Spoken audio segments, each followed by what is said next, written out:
درت لكم اليوم طاجين حلو مالح في رمضان، طاجين زبيب بالدجاج تاع الندرومه بطريقه السلام عليكم، مرحبا بكم في مطبخ المتواضع. مرحبا بالجميع. اليوم حندير لكم طبخه بزاف بنينه، اكله تقليديه جزائريه طيبوها في رمضان في العراس. Je prépare aujourd'hui un plat algérois traditionnel très connu dans l'ouest de l'Algérie comme Oran Tlemcen.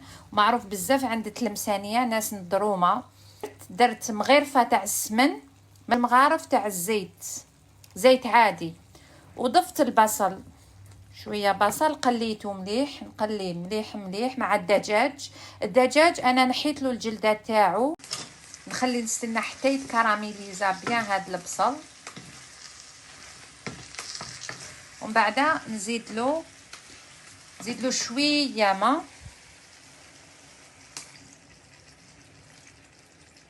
ما وندير له 2 مغارف تاع السكر،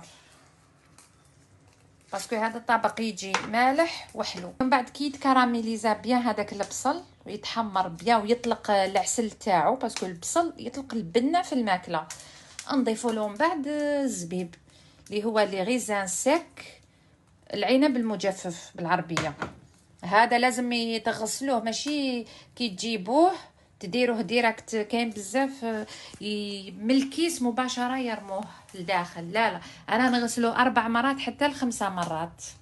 علاش؟ باش يتنحاولوا كامل هذاك الغبار الشوائب كامل، فهمتوا؟ باسكو باش تكون هكا نظيفه لازم تتغسل 100 خطره. كاين اللي يشمخوه، كاين اللي يديروا هكا. نزيد له مغرفه عسل لاخاطش هذا الطاجين يجي مالح ويجي حلو او ميم طون. من و2 مغارف تاع الزيت، ودرت الدجاج قليتهم تري بيان، وبصله سكرفشتها صغيره مقطعه صغيره قليتهم بيان. ومن بعد مع الدجاج، ومن بعد ضفت التوابل، ضفت الكركم، ملح، فلفل اسود، فلفل ابيض، ودرت القرفه وعود تاع القرفه والنجمه هاكي تشوفي فيها.